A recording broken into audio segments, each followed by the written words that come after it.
What's up, party people? Welcome back to the Good, the Bad and the Stupid. It's Monday the 25th of November. Where have you been? You've missed it, I know. It's took the weekend off and then look, it goes crazy. Everybody's like, where's Wayne? Where's Wayne? But here I am. I said welcome, party people. That's really, Monday and party doesn't really go together, does it? Not unless you're a student and you've just got the rest of the week to do diddly squat when you're meant to be working, but or you're somebody who's been out all weekend and just can't give it up, and you're still hanging on in there. Monday, in the bar, no sleep, still fucking ringing in sick, ringing in one of your colleagues and saying, can you pass a message on to the boss that, oh, I can't make it in today, but really, you're 3 days without sleep. There is somebody out there that is that person. I've been that person. It's funny at the time, but it fucking ain't for the next 2 weeks afterwards. I'll tell you that. So yeah, I feel sorry for you if I feel sorry for how you're going to feel tomorrow if that's the case. Anyhow, let's roll on because it's going to be unplanned again as usual, but doesn't matter. Either or. I'll tell you what, I've got some YouTube videos. I've got the YouTube videos going, the little clips and stuff. I must be on a first here because I'm actually having decreasing video views. I've had people view the videos, like say for instance there's 10 views on a video, and then the next time there's like 6 and on the same video. So 4 people who viewed it, somehow the view has disappeared, like they've took their view back and must have gone, oh, that's shit, I'm taking my view back, I don't want him to know that I've viewed it, or something like that. I don't know how it works, but I've got decreasing views. Now that ain't on, so if you view it, leave it there. I don't think you can do it. I think it's like an algorithm problem with YouTube. I've googled it and apparently there's it's something to do with spam or some shit like that, so I don't actually think people are dissing my videos because I know they're good, and I know people are going, oh, that's fucking great, I'm going to show all my friends that. Do it more because I want more people watching. Anyway, let's crack on to Boris Johnson cutting a sheep or sheep. No, I don't even know if he was shearing a sheep. He had a pair of scissors on a sheep, 4 people holding the poor sheep down, and Boris Johnson's like snipping at him is like wool with these pair of scissors. And it's just a photo thing, and it just looked pathetic, you know. He's just like running the things over him. And then he was in a shop serving a pork pies and in a butcher shop serving people over the counter. I don't know why the politicians do that. They're meant to try and make themselves look normal or make themselves look like they're one of you or one of us, because they can sell you a pork pie over the counter for the camera for 1 minute. You know what I mean? And it's crazy because they're shaking all your hands and that. As soon as your back's turned, he's like that, right? Get the hand sanitizer, and he's like rubbing you off, all you and your germs off his hands, I imagine. That's what Christian Slater did on not Christian Slater, Christian Bale, I think, at a film premiere. He was like shaking hands with what's it called, the fans and stuff like that. And then when he turned his back, he was like hand sanitising his hands. Like he might have a thing, you know. He might be like one of these people who've got like OCD or something or other. But I thought it's just funny, you know, because yeah, I mean you do that when you're on the slide because people carry all sorts of shit around with them. I was saying this on the tube the other day. On the tube is like just a germ pool. Well, you know, like people. I mean, it's squashed on there, and they were saying about like people still go to work whether they're ill or what. They still just get on the tube and like cough and splutter, and sometimes it's that like packed you can't even lift your hands up to sort of cover your mouth. Well, you can. That's bullshit. You can, but you're holding on, and the thing's bouncing around and that. So some people do, and they're just coughing and spluttering. I've never been ill on there, but when people cough and splutter, I try and hold my breath because you just know it's like poofed the air into their germs into the air, and you're trying to like fucking, you know, unless you cover your mouth. I have to start taking a leaf out of the way the Chinese do it, where they walk around with these things. They're just like, you know, shameless, aren't they? They don't care. They know that fucking I'd rather wear one of these things than catch some arsehole's germs who's like fucking doesn't cover himself up and whatnot. You know, but it's like an incubator. I think the tube is, but it's like, I guess you need some kind of germs to build up. You can be too clean, can't you? I mean, like there's some people who are like, I know one guy, he's dead clean. You know, he's a bit OCD, so everything's like super clean, but he's always ill. So you know, he's always ill because he's like, he fucking comes into contact with a bug. He's like, because everything's so pristine, comes into contact with a bug. He's like fucking man down, you know what I mean? He's like fucking, he's got a cold almost every month during the winter. Like bloody, you know, like when you get a cold and you rub your nose that much that all the skin rubs off, and you just got like a bright red. It's red raw because you're constantly rubbing your nose. It's like that, like dry skin and everything. Oh god, sorry, I'm talking about you. No, I'm not. Didn't say anything bad. I'm not going to name and shame, but you get the point. Yeah, so, but anyway, I've got loads of news to go through here. I'm not even going through it, am I? Because, but hey ho, if you do get a cold or get the flu, do the decent thing and ring in sick. It's your time. That's time to have a party. Well, actually saying that, you should go to work when you're ill, shouldn't you? You should ring in sick when you're like, there's nothing wrong with you, and you're like, you know, you want to take the time off and have a laugh and everything. No point in ringing in sick and then sitting at home feeling miserable all day. Yeah, you know, if you can manage to get yourself up and get on the tube, fucking go and get to work, and don't waste their time, not yours. Christmas shoppers are due to spend £80 billion in the lead up to December the 25th. Retailers still face going bust in the new year. How do they know that? How do they know that somebody's going to spend £80 billion? That's bullshit. They're just picking figures up out of the air. That's almost like trying to be psychological to make people go, oh yeah, that's right, let's go out and spend money.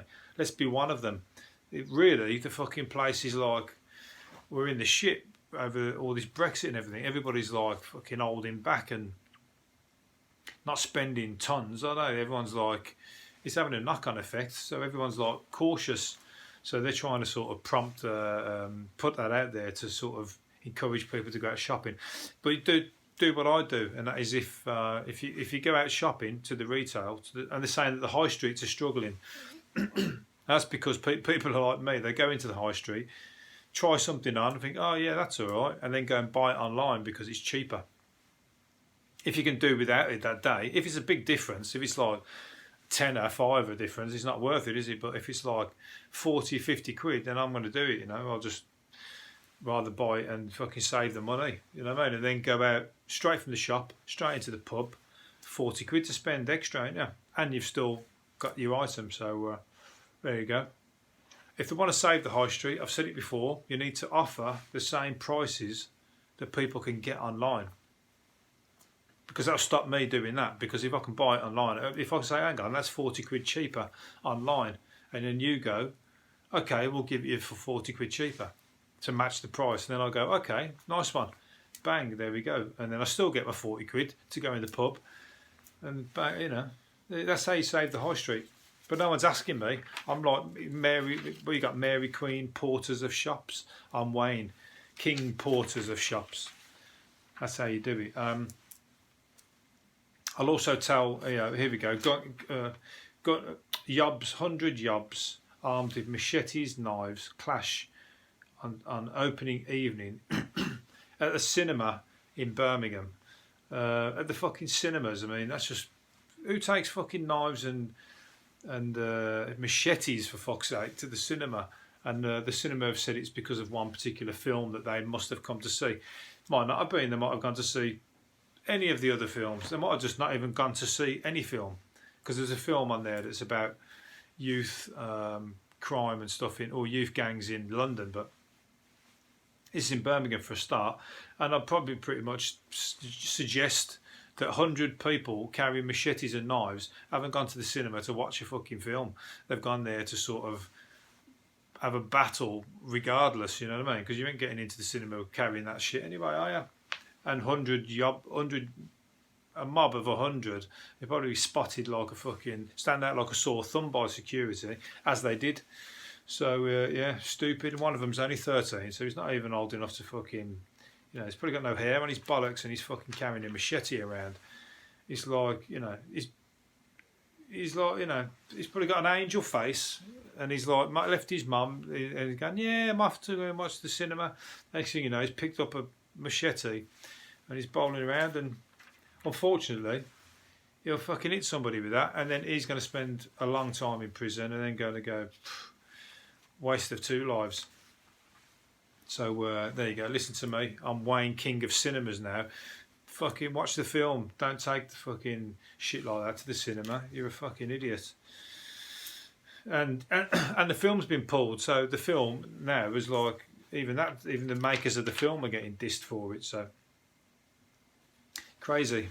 Kids are crazy. You know, it's mad when you're that age. They don't realise. They're all laughing about it as well. They go home and they're all laughing. Oh, look at that shit we caused at the cinema last night. It was right laughing at it. We all did it when we was kids. Not like that, but laugh at stupid things I'm talking about. Anyway, talking of stupid things, a grant shows that she's the only one and only, the one and only Pink Panther fan from head to toes. There's a picture of her covered head to toe in Pink Panther toys, fluffy toys. She got 1,404, and they all look exactly the same. So she's got a shopping problem, obviously. So I don't know where she's getting them, unless people are buying them as gifts. But she's obsessed with the cartoon, and she's just like fucking awash with them.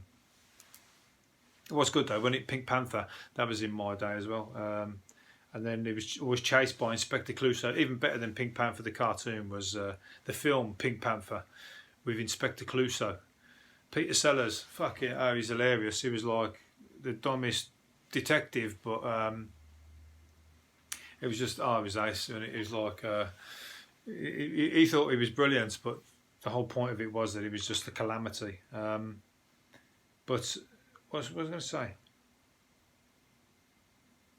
And then you had the other guy that was a bit like him, bit of a copy of him a little bit, but he was the French guy and the policeman in Hello Hello. Nothing to do with Pink Panther, but he was like always speaking his words wrong. He always like, what's his name? Officer Crabtree. And he used to say things like, because he pretended to be talking French, I guess he was meant to be talking French, but his pronunciations was all wrong, so he ended up coming out saying the words back to front and whatever else. When he was saying I was passing by the door, he said I was pissing by the door. Or the Germans dropping their bombs or bombing me or bombing us. But they weren't bombing us. Oh, he was hilarious. But I think he was a spin-off from Inspector Clouseau, kind of. Anyhow, Paul Hollywood, they should bring that back, Pink Panther cartoon, or the film. Why don't they remake that? It'll never be the same, but they could try. But they don't, do they? Paul Hollywood is back. I don't know what to talk about Paul Hollywood. Paul Hollywood's back with the new girlfriend. Nobody cares, but the papers do. I pulled it out just to say I don't care, Paul. Not interested in your love life. Okay, you're rich and you got loads of young girls who are interested in your money. Good for you. And your pies. You're a good cook. They might be into tarts, or you're into tarts. They might be into pies or whatever the fuck. What's another bakery thing? Donuts? They into donuts? Not you? No. He's alright. He's a rich man. He's like enjoying his money. Middle age crisis, though, isn't it? I'm not knocking it. Okay, now he's doing better than me.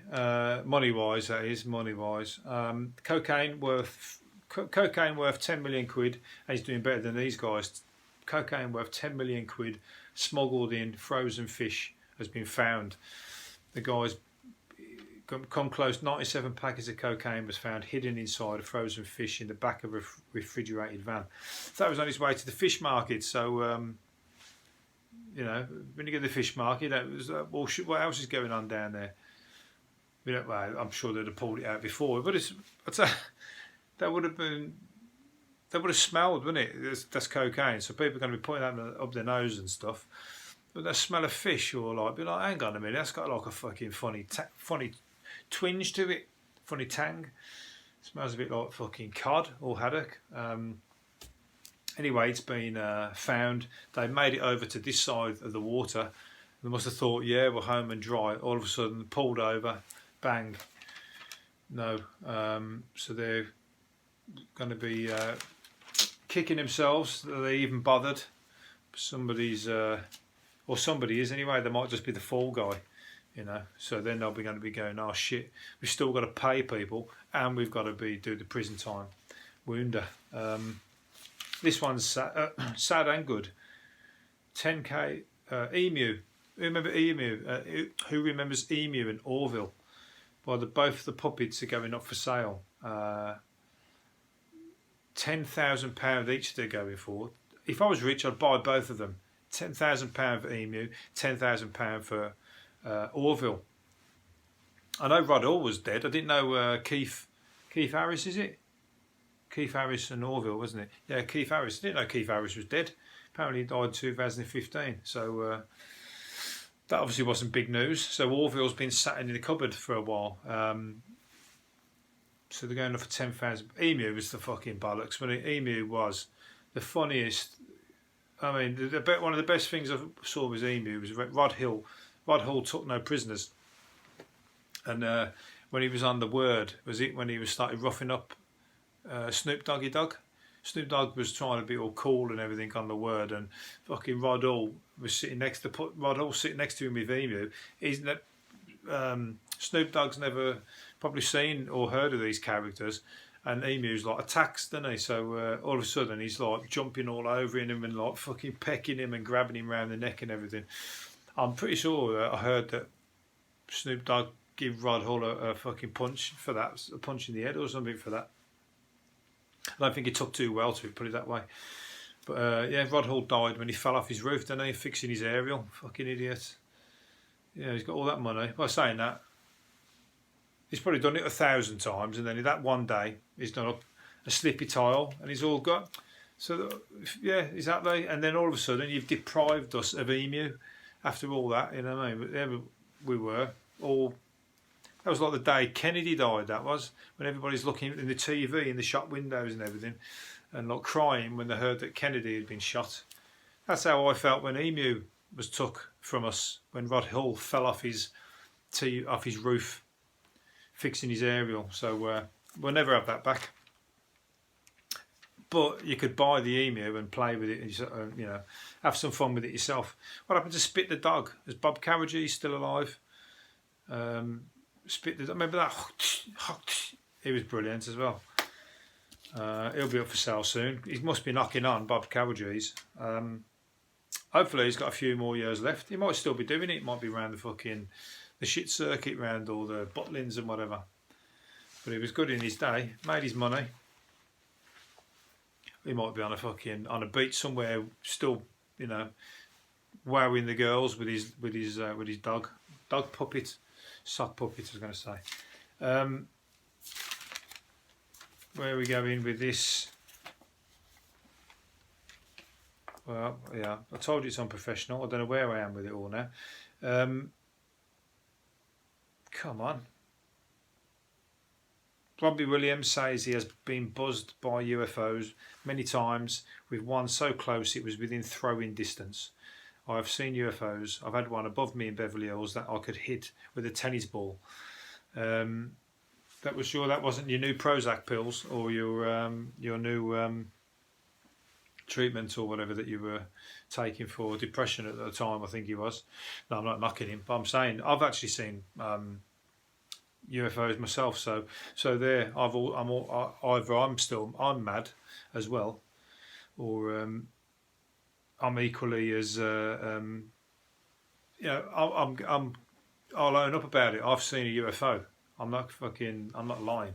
Me and everybody in my street, I think it was all watching it. All came over and it was all floating around in the. I've spoken about this before. It was in the distance, and it kind of just stayed there, moved around a little bit, and little lights came off it and moved around a little bit. So yeah, I don't think Robbie is as mad as he seems. there are UFOs, but he said that they're, I don't know about buzzing him. I don't know whether they're checking in with him, you know, beaming down and talking to you specifically. That might be something going on up there. If somebody's going, "Oh, Robbie, we've come down to say hello to you again. We'd like to come and ride on our spaceship." That's got to be fucking drugs, that has. Not antidepressants. Or saying that, a lot of the antidepressants are fucking that many side effects of them. You've seen the list of side effects of antidepressants. They're covering the back on every possible eventuality, and one of them being suicidal thoughts. So, you know, if you're damned if you do and you're damned if you don't with that stuff. Guests booking a 6,200 a night Airbnb stay in a suite at the 300-year-old City Palace in Jaipur in India. So India's dirt cheap anyway, and there's a place where you can pay £6,200 for a hotel room. So that place must be like fucking Disney World to yourself, if that's the case, based on the value of the money versus like the life in India. But anyway, with it you get your own chef, a private indoor pool and butler. At £6,200 a night, you wouldn't want to go out, would you? You want to sort of milk every single part of that money. You know what I mean? It's just like, imagine if you went out for the night for something to eat and then came back, went to sleep. That's £6,500 pretty much down the pan. You haven't even been in their room. I'd be like, I'll get like that when I've paid 50 quid at a travel lodge. I'm like, fucking hell, might as well have not paid the 50 quid. I've been out all night. I've rolled in at like 4 in the morning. Got to check out at 9 or whatever it is. So, you know, some people have got more money than sense, haven't they? 6,200. You know, I say you want to make sure you want to be ordering the butler about all over the place and the chef. Constantly cook me loads of food. I'm not going to eat it. I just want you to cook it. I want to get me £6,000 worth.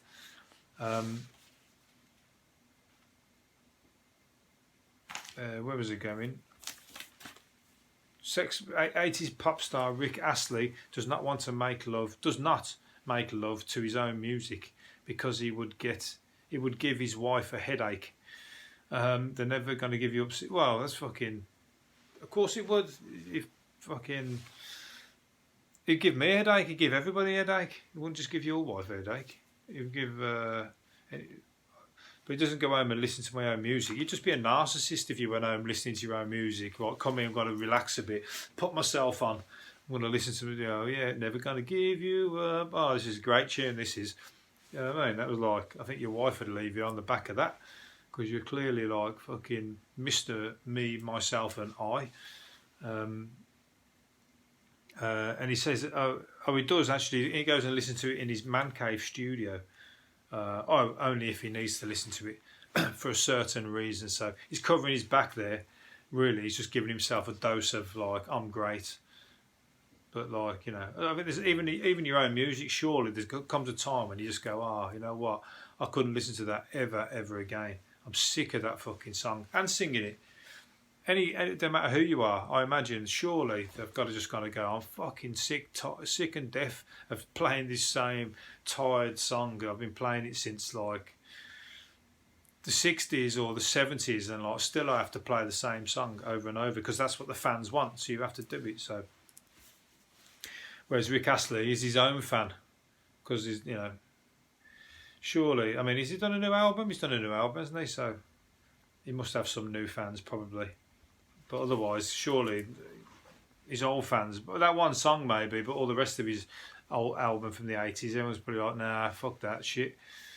But he was funny when he was with the Foo Fighters, so I'm going to give him credit because he came on and fucking made it his own when he did a duet with the Foo Fighters at their concert. Surprised the shit out of me, that did. I was not expecting that, I'll tell you. Anyway, a former world strongman, Eddie the Beast Hall, says he nearly bled to death after dropping a set of weights, wait for it, on his penis. That has just made me. I thought when I read that the first time, it gave me a funny feeling. It just gave it me again there. I don't like to hear somebody nearly bled to death after dropping something on their penis. That just must have been like a horror show. The bodybuilder had to be stitched up. I don't know what he piled a load of heavy weights on a leg press machine, heard a loud thud, came crashing down, and the weights landed right on his penis. Fucking hell. I'd have been like fucking screaming, you know. It would have been like, fucking save my penis, save whatever you do, save my penis, please. This can't be the end of either that or just kill me now. No. Anyway, he's lived to tell the tale. Let's hope he hasn't done it too much or like prolonged damage. As he told us, is whether he can get it up, or he's like. Well, I hope he didn't have a hard one at the time, otherwise it would have been fucking all over the place, wouldn't it, the blood? Anyway, I'm going to finish up, I think, on that. I can't finish on that, can I? Penis spraying blood all over the gym. That's not health and safety. That's a health and safety problem. Okay, last one, whether it's any good or not. More than a quarter of office workers put on a posh voice or tone down their regional accents to appear professional, a poll reveals. That's how I've got my posh voice for this podcast, don't you know? I sound like a right tearaway usually. So no, I used to work in an office, and when I first started, I was used to be really embarrassed trying to talk down the phone because it was my first ever job, and you do have to slowly develop this kind of phone voice, or your kind of how to speak to customers voice, and move away from your council estate brummy boy, who can't talk properly, shy, with no kind of social skills. So they kind of put you in an office, and you kind of on your own, and you're kind of taking calls and stuff, and eventually you kind of get more confidence. I developed into this beautiful butterfly sounding brummy that I am today. I hear on this podcast. So hopefully. You haven't just switched me off because of that, because I'm blowing my own trumpet. I'm like Rick Astley was earlier on. Right, I'm going to leave it there. Hopefully you've enjoyed it, and I'll see you again tomorrow. See you later. Bye.